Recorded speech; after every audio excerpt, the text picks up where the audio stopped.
High command ಮೆಚ್ಚಿಸಲು ನಿಂತಿದೆಯಾ DK Shivakumar ಸರ್ಕಾರ? ತಮಿಳುನಾಡಿಗೆ ಬೆಣ್ಣೆ, ಕರ್ನಾಟಕಕ್ಕೆ ಸುಣ್ಣ ಅಂತ ಹೇಳಲಾಗ್ತಾ ಇದೆ. ಸಿಡಬ್ಲ್ಯೂಎಂಎ ಸಿಡಬ್ಲ್ಯೂಆರ್ಸಿ ಆದೇಶ ಪಾಲನೆ ಹೆಸರಲ್ಲಿ ಅನ್ಯಾಯ ಆಗ್ತಾ ಇದೆ ಅಂತ ಈಗ ಕೆಂಡ ಕಾರ್ತಾ ಇದ್ದಾರೆ ವಿಪಕ್ಷಗಳು.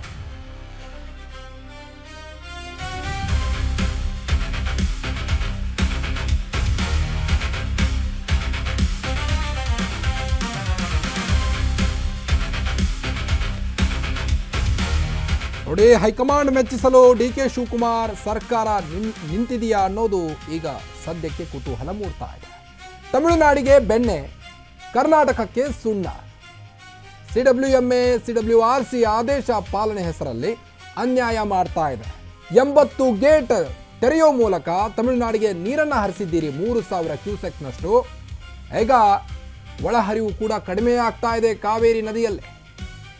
ತಮಿಳುನಾಡಿಗೆ ಕಬಿನಿ ಕಾವೇರಿಯಿಂದ ನೀರನ್ನು ಹರಿಸಿದ್ರಿ. ಬಾಗಿನ ಅರ್ಪಣೆಗೂ ಮುನ್ನವೇ ಕಬಿನಿ ಡ್ಯಾಮ್ ಈಗ ಖಾಲಿಯಾಗಿದೆ. ರೈತರ ಆಕ್ರೋಶಕ್ಕೆ ಕಾರಣರಾಗಿದ್ದೀರಿ. ಈಗ ತಮಿಳುನಾಡಿಗೆ ನಿತ್ಯ 12,000 ಕ್ಯೂಸೆಕ್ಸ್ ನೀರನ್ನು ಬಿಡುವಂತೆ ಸಿಡಬ್ಲ್ಯೂಆರ್ಸಿ ಆದೇಶವನ್ನು ನೀಡಿತ್ತು. ಅದರಂತೆ ರಾಜ್ಯ ಸರ್ಕಾರ ರೈತರಿಗೆ ಬರೆ ಎಳೆದು ತಮಿಳುನಾಡಿಗೆ ನೀರನ್ನು ಹರಿಸಿತು. ಅದೀಗ ರೈತರ ಆಕ್ರೋಶಕ್ಕೆ ಕಾರಣ ಕೂಡ ಆಯಿತು. ಕಬಿನಿ ಡ್ಯಾಮ್ ನೀರಿನ ಮಟ್ಟ 77.90 ಅಡಿಗೆ ಈಗ ಇಳಿಕೆಯಾಗಿದೆ. ಇದಕ್ಕೆಲ್ಲ ರಾಜ್ಯ ಸರ್ಕಾರವೇ ನೇರ ಹೊಣೆ ಅಂತ ರೈತರು ಆಕ್ರೋಶವನ್ನು ವ್ಯಕ್ತಪಡಿಸ್ತಾ ಇದ್ದಾರೆ. ಈಗ ಮತ್ತೊಂದೆಡೆ ಕಾವೇರಿಯಿಂದಲೂ ಹರಿಸಲಾಗ್ತಿದೆ ನೀರನ್ನ. ಕೆಆರ್ಎಸ್ನಿಂದ 2294 ಕ್ಯೂಸೆಕ್ ಒಳಹರಿವು ಇದೆ. ರಾಜ್ಯದ ನಾಲೆಗಳಿಗೆ ನೀರು ನಿಲ್ಲಿಸಿ ತಮಿಳುನಾಡಿಗೆ ನೀರನ್ನು ಹರಿಸಿದ್ದೀರಿ. ಹಾಗಾದ್ರೆ ನಮ್ಮ ರೈತರು ಏನು ಮಾಡಬೇಕು? ಈಗಾಗಲೇ ಮಳೆ ತುಂಬಾನೇ ಕುಂಠಿತವಾಗಿದೆ. ಮಳೆ ಇಲ್ಲದ ಕಾರಣ ರೈತರು ಸಂಕಷ್ಟದಲ್ಲಿದ್ದಾರೆ. ಕರ್ನಾಟಕದ ರೈತರಲ್ಲ, ತಮಿಳುನಾಡಿನ ರೈತರು ಮಾತ್ರ ನಿಮಗೆ ರೈತರ ಅನ್ನೋದು ಈಗ ಸದ್ಯ ಡಿಕೆ ಶಿವಕುಮಾರ್ ಅವರ ಸರ್ಕಾರಕ್ಕೆ ಚೀತು ಅಂತ ಆಕ್ರೋಶವನ್ನು ವ್ಯಕ್ತಪಡಿಸ್ತಾ ಇದ್ದಾರೆ ರೈತರು. ಕಾಂಗ್ರೆಸ್ ಸರ್ಕಾರದ ವಿರುದ್ಧ ರಾಜ್ಯದ ರೈತರು ಆಕ್ರೋಶವನ್ನು ವ್ಯಕ್ತಪಡಿಸ್ತಾ ಇದ್ದು, ರೈತರ ವಿರೋಧ ಕಟ್ಟಿಕೊಳ್ತಿದೆಯಾ ಹಾಗಾದ್ರೆ ಡಿಕೆ ಶಿವಕುಮಾರ್ ಸರ್ಕಾರ? ಬೇಡ ಅಂದ್ರೂ ಸಹಿತ ರೈತರ ಮಾತನ್ನ ಧಿಕ್ಕರಿಸಿ ರಾತ್ರೋರಾತ್ರಿ 80 ಗೇಟ್ ಓಪನ್ ಮಾಡಿ ಅಲ್ಲಿಂದ ನೀರನ್ನು ಹರಿಸಿದ್ರಿ ತಮಿಳುನಾಡಿಗೆ. ಹಾಗಾದ್ರೀಗ ನಮ್ಮ ರೈತರು ಏನ್ ಮಾಡಬೇಕು? ಕಾವೇರಿ ನೀರು ಕಡಿಮೆ ಆಗ್ತಾ ಇದೆ. ಕೃಷಿ ಚಟುವಟಿಕೆಗಳಲ್ಲಿ ತೊಡಗಿಸಿಕೊಳ್ಳಿಕ್ಕೆ ರೈತರಿಗೆ ಆಗ್ತಾ ಇಲ್ಲ. ಕರ್ನಾಟಕ ಬಂದ್ ಮಾಡಿದ್ರಿ, ಎಲ್ಲವೂ ಆಯ್ತು. ಅದಾದ ನಂತರದಲ್ಲಿ ಈ ಹಿಂದೆ ರಾಮಲಿಂಗಾರೆಡ್ಡಿ ಅವರು ಜಲಸಂಪನ್ಮೂಲ ಸಚಿವರಾಗಿದ್ದಾಗ ದೊಡ್ಡದಾಗಿ ಮಾತನಾಡಿದ್ರಿ.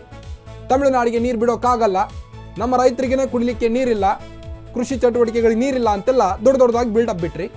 ಆದ್ರೀಗ ನೋಡಿದ್ರೆ ತಮಿಳುನಾಡಿಗೆ ನೀರನ್ನು ಹರಿಸಿ ಕೂತಿದ್ರಿ. ಈಗ ನೋಡಿದ್ರೆ ಕಾವೇರಿ ಒಂದು ನದಿಯಲ್ಲಿ ನೀರಿಲ್ಲ. ಬಾಗಿನ ಅರ್ಪಣೆಗೂ ಮುನ್ನವೇ ಕಬಿನಿ ಡ್ಯಾಮ್ ಖಾಲಿಯಾಗಿದೆ. ಈಗ ರೈತರ ವಿರೋಧ ಕಟ್ಟಿಕೊಳ್ತಿದ್ದೀರಿ ನೀವು. ಉತ್ತರ ಕೊಡಿ ಅಂತ ಈಗ ರೈತರು ಆಕ್ರೋಶವನ್ನು ವ್ಯಕ್ತಪಡಿಸ್ತಾ ಇದ್ದಾರೆ.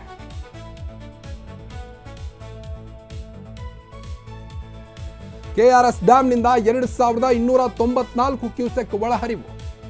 ರಾಜ್ಯದ ನಾಲೆಗಳಿಗೆ ನೀರನ್ನು ಹರಿಸಿ ಅಂತ ಈ ಹಿಂದೆ ರೈತರು ಕೂಡ ನಿಮಗೆ ಆಗ್ರಹಿಸಿದ್ರು. ಕೃಷಿ ಚಟುವಟಿಕೆಗಳಲ್ಲಿ ಭಾಗವಹಿಸಬೇಕು ಅಂತ ನಾಲೆಗಳಿಗೆ ನೀರು ಹರಿಸಿ ಅಂತ ರೈತರು ನಿಮ್ಮ ಹತ್ರ ಬೇಡಿಕೆ ಇಟ್ಟಿದ್ರು. ಅದನ್ನ ಧಿಕ್ಕರಿಸಿ ತಮಿಳುನಾಡಿನ ರೈತರಿಗೆ ನೀವು ಸಹಾಯ ಮಾಡಲಿಕ್ಕೆ ಹೊರಟಿದ್ದೀರಲ್ಲ, ಹಾಗಾದ್ರೆ ನಮ್ಮ ರೈತರು ಏನ್ ಮಾಡಬೇಕು ಅನ್ನೋದು ಸದ್ಯದ ಪ್ರಶ್ನೆ. ಈಗ ಹೈಕಮಾಂಡ್ ಮೆಚ್ಚಿಸಲು ಡಿಕೆ ಶಿವಕುಮಾರ್ ಸರ್ಕಾರ ನಿಂತಿದೆಯಾ ಹಾಗಾದ್ರೆ? ತಮಿಳುನಾಡಿಗೆ ಬೆಣ್ಣೆ, ಕರ್ನಾಟಕಕ್ಕೆ ಸುಣ್ಣ, ಏನು ಅರ್ಥ ಆಯ್ತು? ಕನ್ನಡ ಪರ ಸಂಘಟನೆಗಳು ಪದೇ ಈ ವಿಚಾರವಾಗಿ ಕಾವೇರಿ ನಮ್ದು ಅಂತ ಕಾವೇರಿ ಕಿಚ್ಚನ್ನ ಹಚ್ಚಿದ್ರು ಸಹಿತ ನಿಮಗೆ ಅದ್ಯಾವುದು ಕೂಡ ಕಣ್ಣಿಗೆ ಕಾಣಲಿಲ್ಲ. ಕೇವಲ ತಮಿಳುನಾಡು ರೈತರು ಮಾತ್ರ ನಿಮ್ಮ ಕಣ್ಣಿಗೆ ಕಂಡ್ರು. ಇದೀಗ ಉತ್ತರ ಕೊಡಿ ಡಿಕೆ ಶಿವಕುಮಾರ್ ಸಾಹೇಬ್ರೆ. ರಾತ್ರೋರಾತ್ರಿ 80 ಗೇಟ್ ಓಪನ್ ಮಾಡಿ ಕಾವೇರಿ ನೀರನ್ನ ಕೊಟ್ರಿ. ಈಗ ರೈತರಿಗೆ ನೀರಿಲ್ಲ, ಏನ್ ಮಾಡೋದು?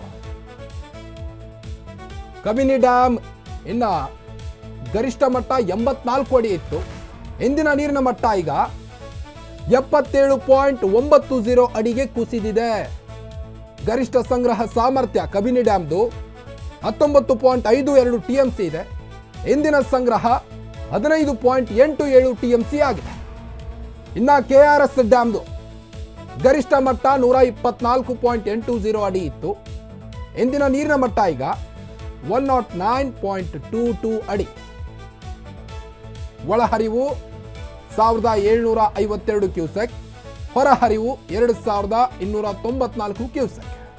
ಗರಿಷ್ಠ ಸಂಗ್ರಹ ಸಾಮರ್ಥ್ಯ KRS ಡ್ಯಾಮ್ನದು 49.452 TMC. ಇಂದಿನ ಸಂಗ್ರಹ 30.944 TMC.